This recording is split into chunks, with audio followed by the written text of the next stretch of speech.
De regreso en su espacio Voz para el Cambio, conversando con el doctor Antonio Siriaco Cruz, decano de la Facultad de Ciencias Económicas y Sociales de la Universidad Autónoma de Santo Domingo, acerca de la economía dominicana y también de la economía mundial, porque muchos acontecimientos económicos en el término de la geopolítica afectan directamente el proceso económico interno. También conversando con el periodista Bienvenido Charboy a través de las redes, que ahí lo tenemos ya en pantalla. Adelante, bienvenido. Gracias, Aristóteles. Saludo de nuevo al doctor Siriaco.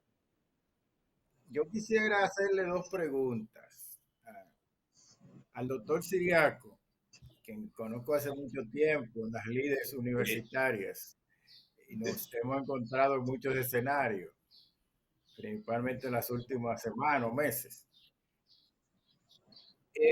Una cosa, doctor, se habla mucho, usted sabe, yo trabajé en un periódico impreso durante varios años, yo siempre hablaba con los compañeros redactores de la área de economía, del área de economía, y siempre hablaban de los quintil, o del quintil 1, del quintil 2, del quintil 3, creo que son 5, ¿no? Sí. Pero yo le decía que a la población habría como que enseñarle lo que era eso, porque una persona común lee el quintil 1 fue más afectado, pero no sabe que se está refiriendo a él mismo, a ellos mismos, ¿no? Me gustaría que usted me hiciera una breve explicación para el público, ¿no?, de qué son los quintiles, porque el día pasado se publicó un informe del Banco Central, digo, ya hace como 2 semanas, el aumento en la canasta familiar y afectaba, creo si la memoria no me falla más, al quintil 1. No sé en qué quintil está Aristóteles, pero yo creo que yo estoy en el 2. Ustedes no están en el quintil 1, nosotros no. Mira, qué bueno que tú haces la pregunta, bienvenido, porque generalmente esos son, vamos a decir, métricas que se utilizan para uno hacer una clasificación socioeconómica de la población. Generalmente los bancos centrales, que son instituciones con cierto nivel de reglas. La población, imagínense ustedes que yo hago una encuesta a 100 personas de forma muy aleatoria. Y en esa encuesta yo recojo a gente con alto nivel de ingreso, a otros que son de ingresos medios y a otros que son pobres. Pero entonces yo tengo que establecer una clasificación socioeconómica. Y como son muchos, yo digo, bueno, déjame yo dividir esa población de 100 personas en 5 partes de 20%, es decir, el 20% más pobre y en el otro extremo el 20% más rico. Es decir, el primer quintil representa el 20% de esa población más pobre. Luego el segundo quintil, un 20%, pero menos pobre que el primero. El tercer quintil, un 20%, obviamente, de esa población, pero menos pobre que el segundo y que el primero. Y hasta llegar a 5. Y ahí tengo y recojo en esos 5 grupos que le llamo quintil 1, quintil 2, quintil 3, 4 y 5. Recojo a toda la población en función de su condición socioeconómica. Entonces, en la República Dominicana y el Banco Central, cuando habla de la canasta básica familiar y que recoge información de toda la población, de prácticamente los 10 millones de dominicanos, no puede poner 10 millones. Entonces, divide esos grupos, el grupo más pobre, que recoge el 20% de la población dominicana, que es más pobre, hasta el 20% de la población dominicana más rico. Y a cada uno de ellos le establece una canasta. Por ejemplo, el pobre a lo mejor te come y compra mucho salchichón, pero el rico no. A lo mejor el rico o el salchichón que compra es de alta calidad y es más costoso. Por eso es que la canasta básica del más pobre, generalmente cuando se computa, no es la misma canasta básica que la del más rico. El más rico, a lo mejor, como tiene más ingresos, consume caviar, consume camarones, y el más pobre, como no tiene esos niveles de ingresos, se concentra en aquellos bienes que son esenciales, como el arroz, el pollo, el salchichón, el pan, la harina, la leche. Y básicamente esos productos, 5 o 6 productos, son los que más consumen los pobres, porque su nivel de ingreso no le alcanza. Por lo tanto, esos que están en el primer quintil, yo tengo que calcularle su canasta básica y esa canasta compararla con el nivel de ingreso que ellos reciben.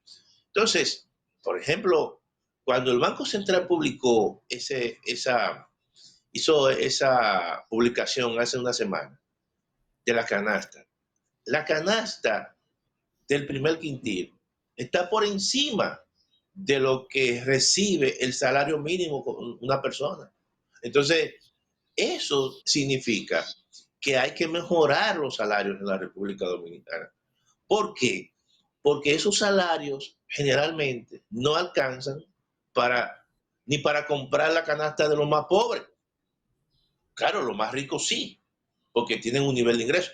Entonces, los gobiernos tienen que concentrarse básicamente en esos grupos vulnerables. Claro, no pueden desatender al resto de la población, pero tienen que concentrarse en aquellos que son los más pobres, porque los más pobres son los que son más vulnerables. Y entonces, evidentemente, si tú no le cuidas o le mejoras el salario a los más pobres, siempre la canasta básica va a estar muy por encima de lo que ellos reciben. Entonces, eso es muy importante. Cuando yo observo siempre las encuestas que hace el Banco Central y los informes que presenta el Banco Central, yo me concentro cómo se comportó la inflación en los sectores más vulnerables, en lo que están en el primer quintil y en el segundo quintil, o cómo evolucionó la canasta básica familiar en lo que están en el primer quintil y segundo quintil, porque eso evidentemente son los más pobres. Claro, cuando los países se van desarrollando, una expresión del desarrollo es que cada vez más hay personas que entran a otros grupos o a otros quintiles, como el quintil 3 y el 4, que son quintiles donde está la clase media. Entonces ahí tú puedes ver que verdaderamente el crecimiento de la economía ha impactado a los grupos socioeconómicos. ¿Por qué? Porque sencillamente cada vez más hay menos pobres y hay menos personas que reciben subsidios. Y déjame decirte que en la República Dominicana hay un tema con los subsidios, porque los subsidios se han utilizado en términos políticos. O sea, por ejemplo, cuando el gobierno dice, vamos a repartir bono luz, bono gas, y tú encuentras que hay 3 millones de personas o 2.5 millones de personas que reciben eso. Una vez uno tiene que ver eso con mucho cuidado, porque si a su vez el mismo gobierno te dice que la pobreza va disminuyendo, eso significa que el número de subsidios tiene que ir disminuyendo, pero aquí es al revés. Aquí la pobreza disminuye y los subsidios aumentan. Eso significa que hay un componente político de esos subsidios que se otorgan. Y con eso hay que tener mucho cuidado. Hay otro tema interesante en el área económica y tiene que ver con las personas que se le brindaron su trabajo, su sudor y su esfuerzo al Estado durante 30 o más años de labor continua y al momento de retirarse, la pensión que entienden que le corresponde por el esfuerzo que le brindaron al Estado y a la nación dominicana, entonces es mucho menor, que no cubre necesariamente en una etapa tan difícil para el ser humano como la etapa del retiro, donde las enfermedades siempre están a la orden del día, y que la Dirección General de Jubilaciones y Pensiones tenga 5 niveles de evaluar las pensiones y jubilaciones de los empleados, tanto del sector público como del sector privado y de las Fuerzas Armadas y la Policía Nacional, eso ha traído muchos conflictos, incluso a nivel judicial. ¿Cómo evaluar eso, doctor Antonio Siriaco? Mira, Monserrat, tú has tocado un tema que es nodal para el presente y el futuro de la sociedad dominicana. Aquí hay que deslindar dos cosas. Aquí hay dos sistemas de pensiones en la República Dominicana. Está un sistema privado, que es el famoso sistema de capitalización individual, que mucha gente se afilió, y básicamente los más jóvenes, a partir creo que del año 2001 o 2002, hasta la fecha, y está un sistema que es un sistema de reparto, vamos a decir, donde tú duras 30 años en el sector público y a una edad de 65 años, entonces tú tienes derecho a que te paguen una pensión en función de tu último salario o tus últimos salarios. Pero hay otro sistema que es donde está la gran mayoría de las personas, que es el sistema privado, que es sobre la base de las AFP. Y ese es aún incluso mucho más peligroso porque generalmente es un sistema de capitalización individual. Tú entras al sistema, entonces tienes que incorporarte a una AFP, te descuentan tus recursos, esos recursos van a la tesorería y la tesorería se lo lleva a tu AFP y tu AFP te lo abre y te lo pone en una cuenta individual. Y sobre la base de esa cuenta individual, al final de tu vida útil, entonces lo que tú tengas ahí se te reparten en cuotas. ¿Qué ocurre? La gran mayoría de las personas en la República Dominicana que están en el sector privado, la gran mayoría, tienen salarios promedio de 35,000 pesos hacia abajo. ¿Qué significa eso? Que cuando en ese sistema de pensión privada, cuando tú cumplas tu vida útil, lo que tú vas a recibir, que tú estés acumulando, lo que tú vas a recibir básicamente es mínimo. ¿Tú sabes cuánto es la pensión que pueda, porque se ha calculado que va a recibir una persona que gane 35,000 pesos al final de su vida útil? Es básicamente como el 30% de eso. Estamos hablando de que tú vas a recibir como 10,000, en algunos casos 12,000 pesos. 12,000 pesos, oye bien, hoy en día es prácticamente la mitad del coste de la canasta básica del primer quintil. Por lo tanto, eso significa que las personas van a recibir una pensión básicamente de miseria. Y eso es peligroso.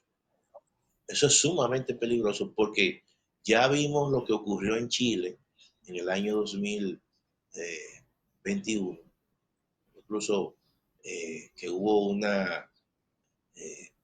estallido precisamente porque en Chile, que fue donde se originó ese sistema de capitalización individual, generó pensiones muy bajas que no le alcanzaban a los chilenos para sus condiciones de vida material. Y eso claramente va a pasar aquí. En el 2028 es que comienzan a otorgarse ya las pensiones de ese sistema. Y eso va a traer como consecuencia. Y muchos de los economistas que participaron en las ideas y en la construcción de ese modelo ya lo dicen y están preocupados que eso hay que reformarlo. Nosotros en la Facultad de Ciencias Económicas y Sociales hicimos una propuesta y hay un documento sobre el establecimiento de un sistema de pensión, como lo demandan los países donde existen los mejores sistemas de pensión. Incluso la propuesta de nosotros es una propuesta que va acorde con lo que exige la Organización Internacional del Trabajo, la OIT, donde tú estableces un pilar solidario, donde todos aquellos que tienen eh, eh, que no pueden cumplir con la cuota, porque hay mucha gente que no puede cumplir con las famosas 300 cuotas durante toda esa vida. Entonces el Estado le garantiza una pensión. Y luego entonces hay un sistema donde tú, obviamente, eh, tú puedes, ya es un sistema normal, como el que existe, es decir, tú cotizas, pero que sea un sistema público. En ese sistema general, que sea un sistema público, que se transforme o se cree una institución, que puede ser la misma tesorería de la Seguridad Social, que esos recursos lo vaya acumulando y luego entonces esos recursos se les repartan a las personas en función de sus salarios finales y también en función, obviamente, de su tiempo de vida útil. Y nosotros no proponemos eliminar las AFP, pero que sean voluntarias, no que sean obligatorias. Porque ahora, muchas veces, y casi siempre es que el que está hoy en día trabajando en el sector privado se le obliga a estar en una AFP. Y generalmente eso tiene que ser un sistema voluntario, como existen en muchos países, incluso de Europa, donde se pagan las mejores pensiones, donde el sistema fundamental y central es un sistema público, incluso de un reparto sobre la base de una institución pública, ¿no? Una institución pública que maneje los recursos y que esa institución pública pueda incluso hacer inversiones, le pueda prestar al mismo gobierno, pero que sea público, no algo privado, donde, como funciona ahora, donde ponen los recursos en una cuenta de capitalización individual, esos recursos, esa rentabilidad que están en función de las inversiones que hagan las AFP, pero no hay ninguna garantía de que tú vas a recibir una pensión digna en el momento, a la hora de tu retiro. Entonces eso es un tema que, que son de las reformas fundamentales que tiene que hacer la sociedad dominicana, porque de eso depende mucho el bienestar de la República Dominicana. Si aquí no hay una seguridad social fuerte, en el sentido de que te garantice buena pensión y también te garantice un sistema de salud digno, entonces obviamente la sociedad dominicana y la persona y los dominicanos no va a sentir que gran parte de ese crecimiento no se distribuye de forma equitativa entre la gente. Aquí el sistema de la seguridad social se creó sobre la base de dos pilares. Un sistema de pensión, pero hay un elemento de intermediación que son las AFP, y un sistema de salud, pero hay un elemento de intermediación que son las ARS, que cobran comisiones.